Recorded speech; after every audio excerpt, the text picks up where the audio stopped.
Today we discuss Rayleigh fading and Rayleigh fading.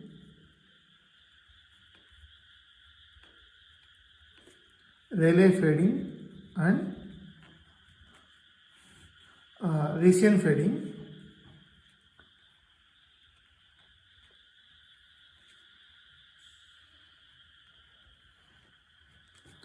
So in last class we discussed up to this point that received baseband signal y of t is equal to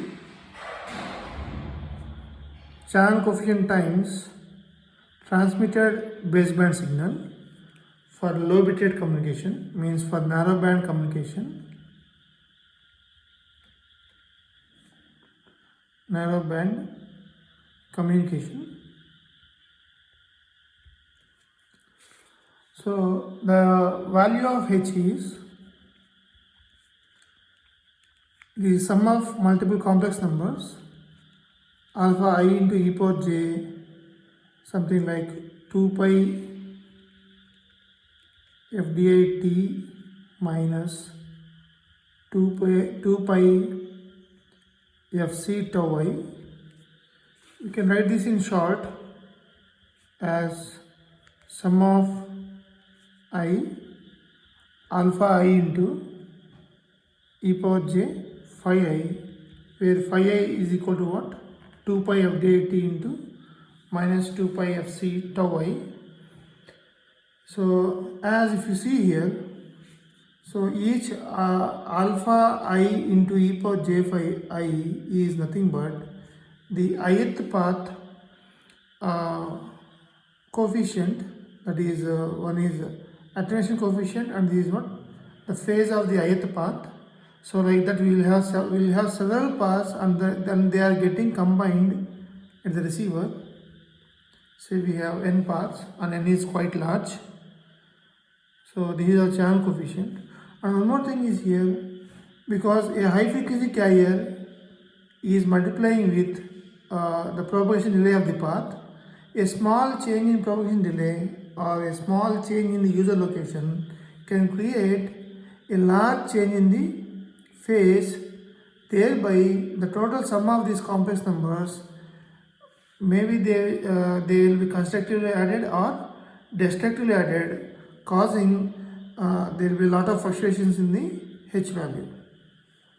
And if you consider the phase itself, it is actually small changes causing the large changes in the phase. So you can model this phase term phi I with uniform distribution of random variable, because phi I is what? Phi I is completely random, means all possible values are equiprobable. So because the phase can be any value, a small change in propagation delay can cause what? Large change in the phase. So phi I takes, so we assume that the phase of each path is uniformly distributed. So between either 0 to 2 pi or minus pi to plus pi. And coming back to this, so h is equal to this one.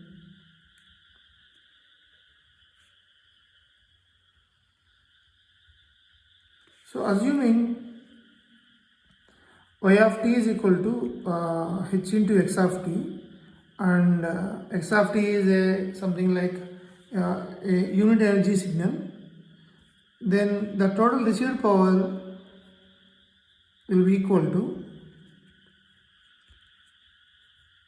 expectation of mod h square, assuming that mod x square of t, x of t square is equal to 1, then total received power is depending on the channel coefficient, that is expectation of mod h square. You can find expectation of mod h square in terms using this equation, that expectation of mod h square is equal to, so expectation of h into h conjugate, that is equal to expectation of, and also it happens that the attenuation factor and the phase are uncorrelated. Thereby the expectation of the product will be equal to product of individual expectations. So alpha into e power j phi I and into j is equal to 1 to n alpha j conjugate into e power minus j phi j. So conjugate we are taking, but we know that alpha values are real numbers, so you can write like this. So assume those two are uncorrelated, phase and attenuation factor.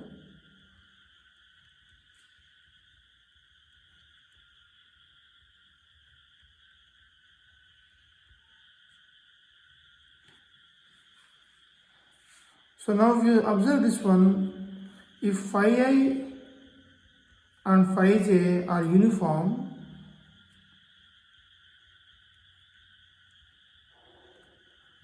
RVs, random variables, then both you can prove what phi, because they are modulo pi values, modulo 2 pi, because the phase what 2 pi plus some say 2 pi plus x equal to x only.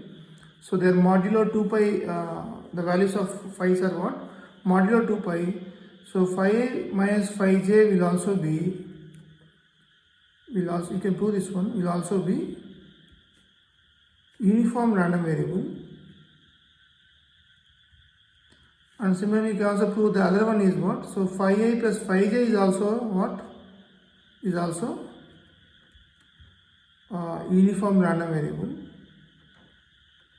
because the values of phase are what?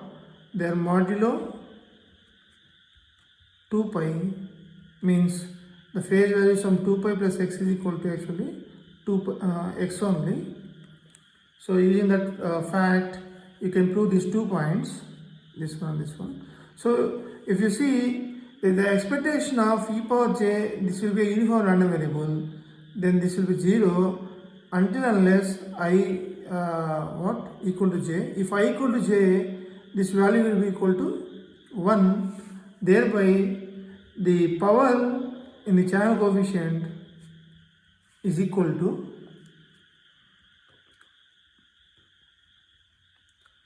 so that is expectation of alpha I square and I equal to 1 to n.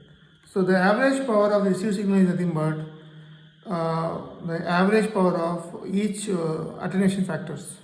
So sum of what? Average power of each attenuation factor. So sum of expectation of alpha I square. So we know actually the h is a complex number. You can write this as some real part and as well as some imaginary part. And if you expand the earlier exponential term, you can get like this, that alpha I into cos phi I plus j into, so that you can expand the earlier term of earlier form of h, then you get what? Like this. So from here if you compare, the real part of the h is equal to this one and the imaginary part of the h is equal to this one. And if you want to find what is the power resides in the real part and what is the power resides in the imaginary part, simply what? So expression of HRE square, you can write it as, so like this. So expectation of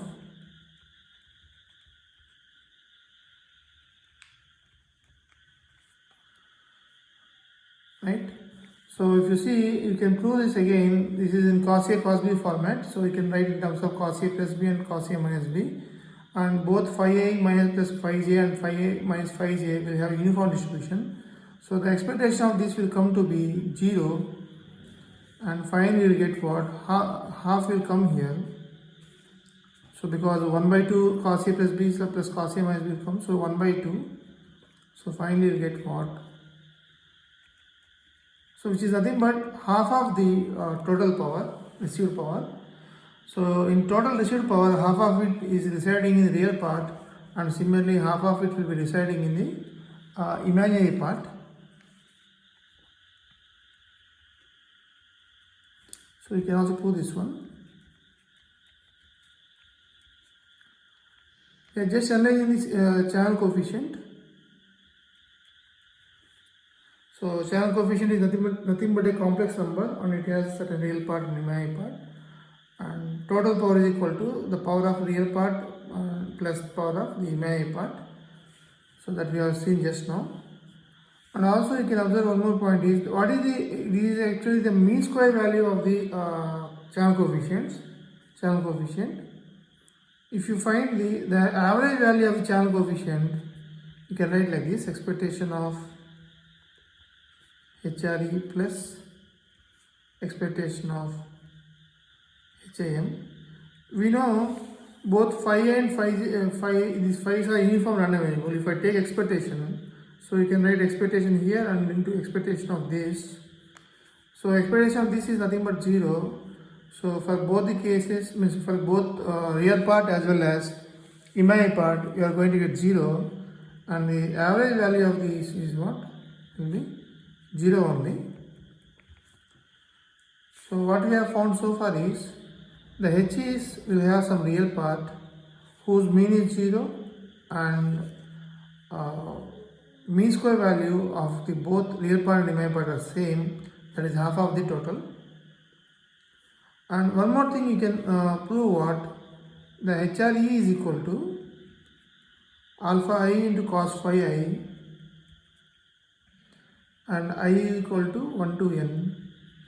Similarly, HIM is equal to, so I is equal to 1 to n alpha I sin phi I.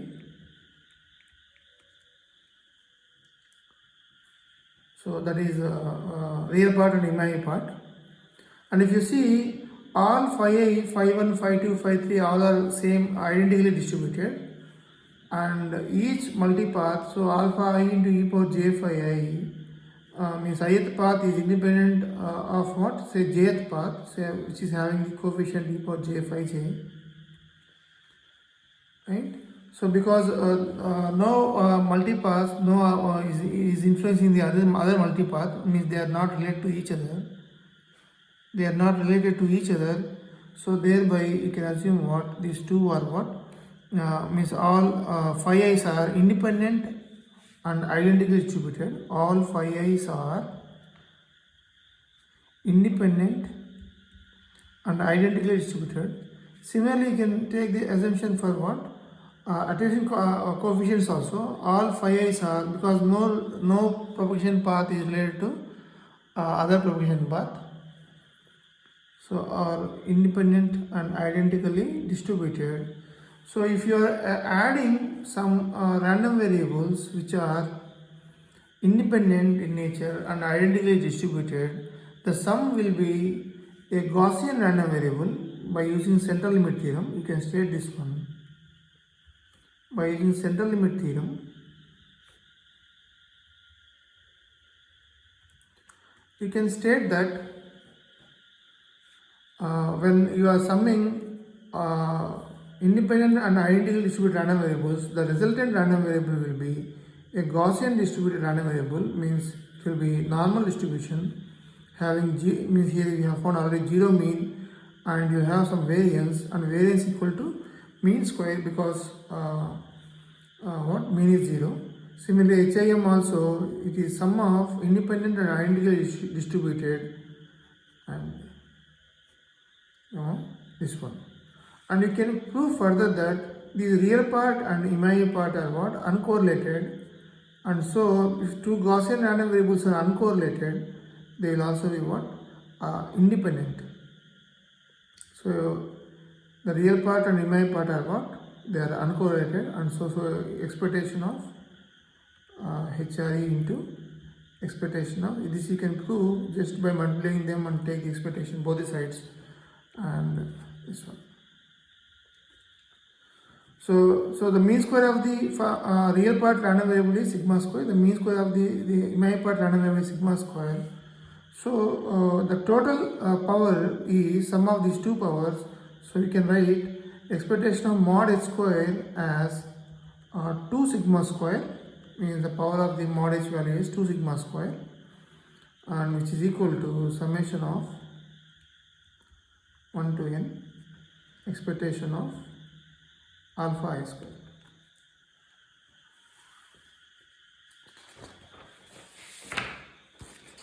Now if you see that h is equal to h is a zero mean complex Gaussian zero mean random variable, Gaussian random variable, and this is zero mean Gaussian random variable, and it makes h as a complex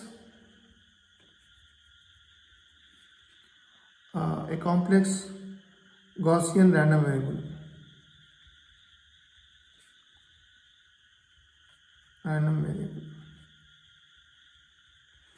And we can prove, which we did in PSP course, that the magnitude of h, which you can write as like this, which is a zero mean random variable, Gaussian random variable, and this takes, it will be, the mod h will be another random variable, and that will take the distribution of Rayleigh distribution. So the Rayleigh distribution will be like this. So R is what mod h, so R by sigma square and e power minus r square by 2 sigma square, and r is greater than 0 because magnitude is what, positive quantity. And similarly its mean square value will be, we know it is what, 2 sigma square, which is mod h square, right? You also know what the phase of the this complex Gaussian random variable. So h you can write as h is equal to r into e power j phi, and phi you can write as tan inverse of imaginary part divided by the real part, and this will be uniformly distributed.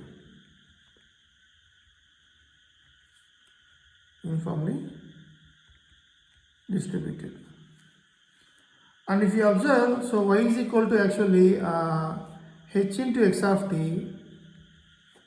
If you are interested about mod h, the mod h is taking the Rayleigh distribution. It is what, Rayleigh distribution.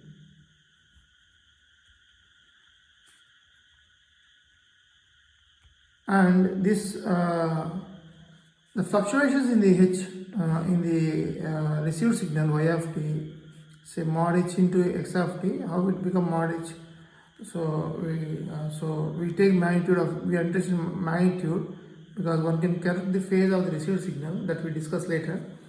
So if you see, it is received signal is actually mod h into x of t, and the phase correction, the minus phi will be what, means it will be actually done what, we receive this one and we multiply this with e power minus j phi by using some mechanisms in the receiver, and makes the received signal is what, mod h into x of t, and there will be a lot of fluctuation in the mod h, and causing the amplitude of x of t will be what, will be randomly fluctuated, thereby the signal is subjected to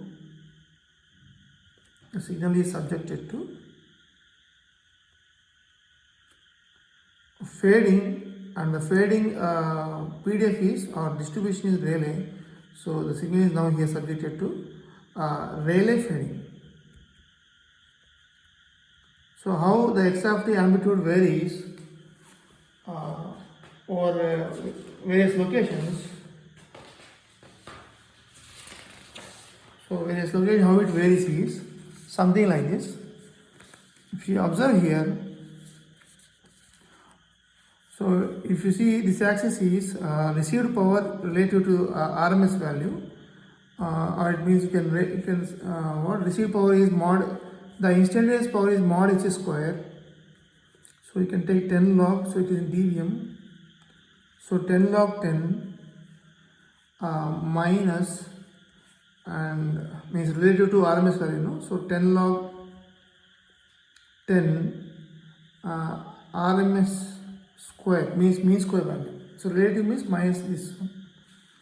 So it means the RMS level is here, means 0 dB, right? With related to this, how the signal is fluctuating means the mod h values in dB scale it is. They are over time they have shown. So you can show it is over time or over distance also, because if you are moving with a constant velocity, the distance axis can be counted to time axis. So that is what they have done here.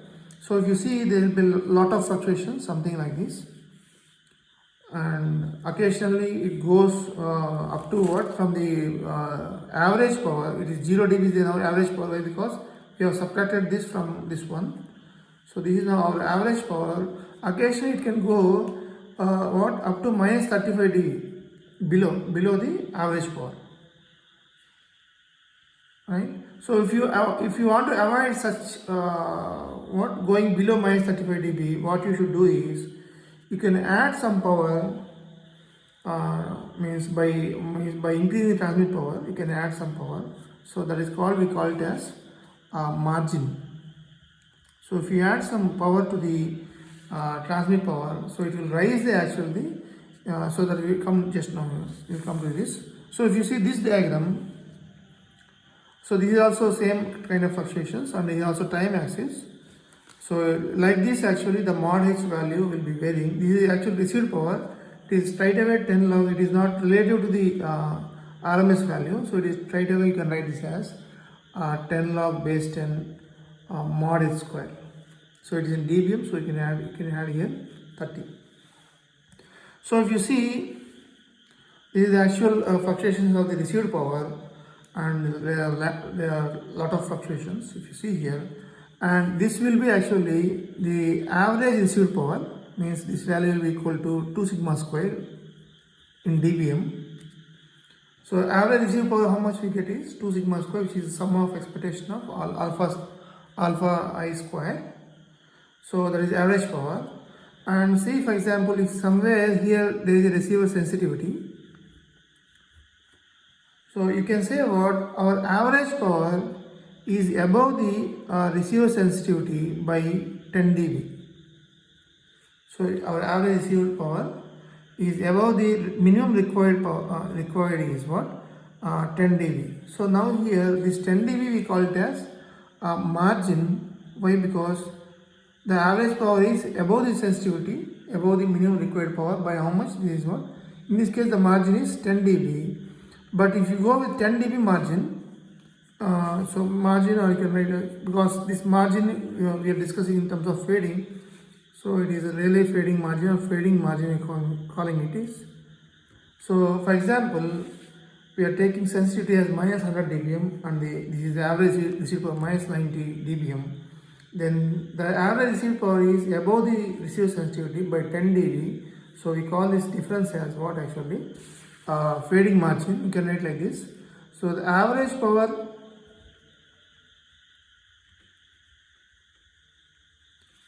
so minus in dBs, so right, in dBs average power minus gamma is nothing but margin. So if you can increase the margin, say for example for 10 dB to 20 dB, then what happens is, now their fluctuations are centered here minus 90 dBm. Now these fluctuations will be centered now. If you increase it by 20 dB, means the received power will be increased further by 10 dB. So it is 20 dB margin. Now the same fluctuations will be coming over here, and if you see, occasionally only, so our receiving sensitivity level is here. So because we have increased the margin, so our received power shifted to minus 80. So all these fluctuations will be shifted here, and occasionally only these deep fades. So we call them as what, deep fades. Deep fades. So occasionally only the deep. So if it goes here, occasionally only this line will be crossed. So the probability that the received power, say which is r square mod h square less than gamma, will be reduced if you increase the difference between average power and the if you increase the difference between the average power and the receiver sensitivity, or if you increase the margin, what you will get on occasionally only what you will observe the deep phase, so that this probability of this one is will be reduced. So this power is actually what you can call it as actually outage probability. So the outage probability means coverage probability means R square means received power. R square is equal to actual. So you can write here mod S square is also fine. Instead of writing R square, mod S square is also fine. So it is what outage probability.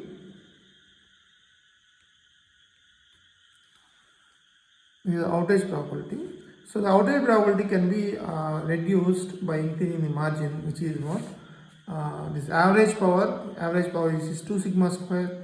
It should be well above the receiver sensitivity. Then this fluctuation will be shifted there, and you can reduce the outage probability. Or you can also what means it similarly you can talk about, you can increase the coverage probability. The coverage probability may be written as probability of,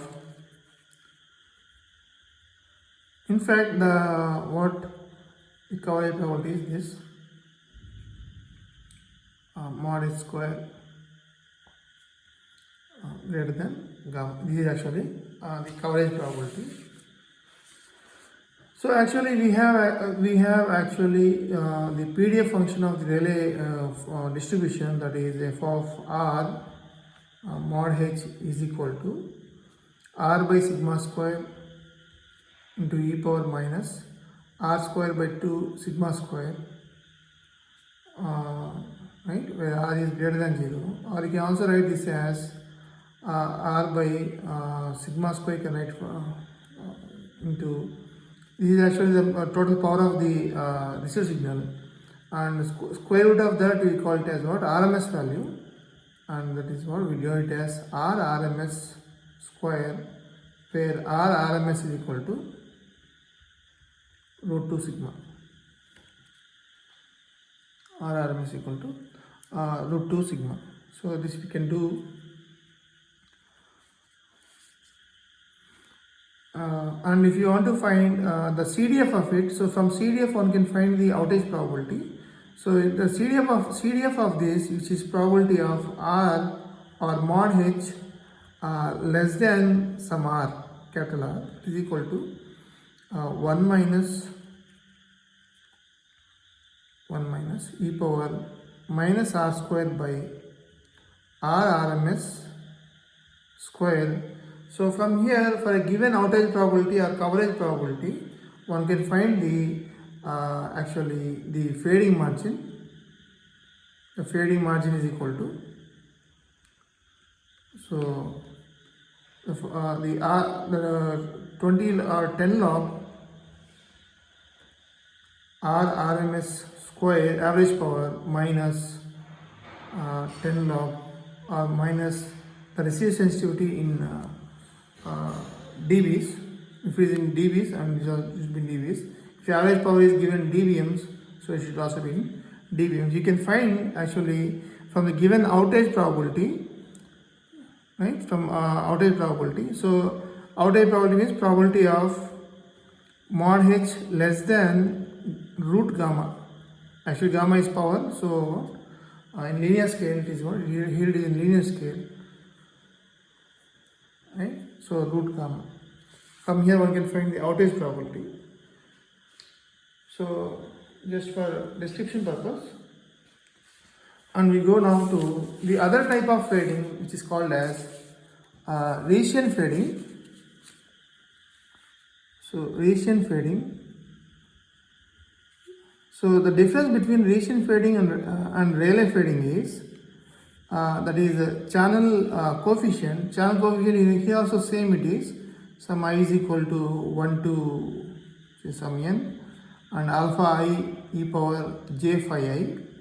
In earlier Rayleigh fading, what we assume is all of them are actually all paths are comparable in their energies. Means if you are in completely in an obstructed and place, in an obstructed, and if you are in a non-line of sight location, then all the multipaths will be multiple times attenuated and multiple times diffracted and multiple times penetrated through walls. So all their energies, means all their expectation of alpha I squares are comparable. So none of them are what actually dominant. Why? Because if you are in a complete in a different place where no line of sight is possible, all the received waveforms are actually through reflections, diffractions, and they are multiple times reflected and multiple times diffracted. So all their energies are actually comparable and none of them are what dominant. If for suppose along with this non-line of sight paths, along with these non-line of sight paths, if there is a dominant specular path means out of all these paths, one may be subjected to low loss, then in such case what happens is you can write like this: that path you can separate from the total equation, say alpha naught into e power j phi naught plus say I equal to 1 to n minus 1 alpha I into e power j phi I. So one is having what separately, it is having higher power as compared to the other paths. It may be due to that it's subjected to low loss, or it may be what a line of sight path. So a line of sight path is present and all other non-line of sight paths are added together here, and this is actually our Rayleigh fading, and now it is added with some dominant path like this. And if I take this as the reference phase, I can write this as h is equal to alpha naught plus, if this is our model, I'm taking alpha naught as 0, means it is a reference, then this is will be actually this will also be you can write this as some real part and imaginary part, and it is added with some constant value which is dominant than this. So now this will have not, the real part is now not having a zero mean, the real part is having some mean. So when you find the magnitude of the two Gaussian random variables which are non-zero mean, so HR dash I'm writing is HRE dash square plus HIM square. So if the real part is now having non-zero mean, in such case this mod h will be a random variable because these two are random quantities. So it will be a random variable and we will be taking the distribution of Rice distribution. The distribution is Rice distribution. You can write this expression like this, that is R by sigma square, just extension to the Rayleigh fading, that is R square plus alpha naught square divided by 2 sigma square into this is I naught of alpha naught into R divided by sigma square, and R is greater than 0. This is our actually the Rice distribution PDF, and we now define the called as Rice factor. So Rice factor as k is equal to the power in the line of sight path, which is alpha naught square, and total power in the non-line of sight paths. So I equal to 1 to n minus 1, that is what alpha I square. This is actually the Rice factor. If Rice factor is 0 dB, it means both the power in the total non-line of sight path is equal to this one. So if it is greater than 0 dB, it means the line of sight path is having more power than the non-line of sight path. If it is less than 0 dB, means the line of sight path having less power as compared to the all other non-line of sight paths. You can have actually the PDF plots like this. PDF plots are like this. The PDF plots. So if you see here, when k equal to 0, so because when k is equal to, it is not in dBs, in linear scale, k equal to 0 means there is no line of sight path present. So if k is equal to 0, so there will not be what? Alpha naught value is 0. So it will be converged back to the Rayleigh distribution. Rayleigh distribution in PDF is something like this. and as k increases and this becomes like something like Gaussian shape, and the mean of this as k increases, the PDF shape will approach approximately Gaussian shape, and the mean will be approaching the alpha naught value. So that is this ration. But this for to write CDF equation for this is not quite easy. Why? Because there is a Bessel function present here, modified Bessel function of 0th order. So that's why we will use this graph to find. So this graph is here actually. It is related to the median only. So it is related to median only, and this side is what the probability. Actually, the percentage. So, if for example, if you want to find actually that the difference between means the margin.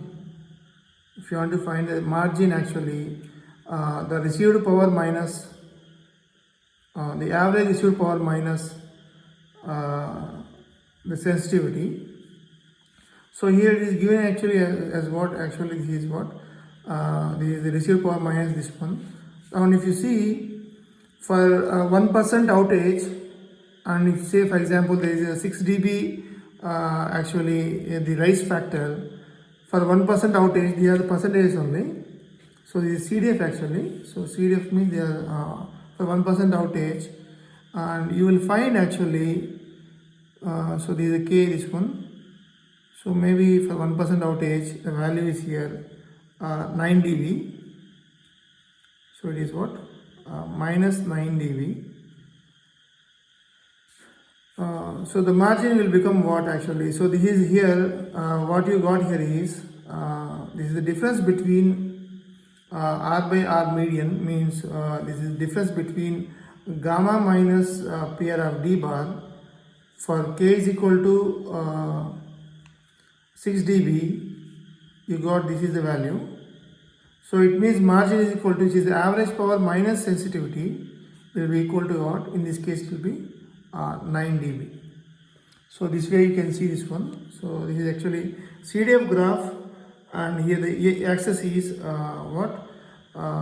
This is well, it's related to median, means you have to subtract the average power from the instantaneous power. Means in this case, if you are evaluating margin, you will take this as what?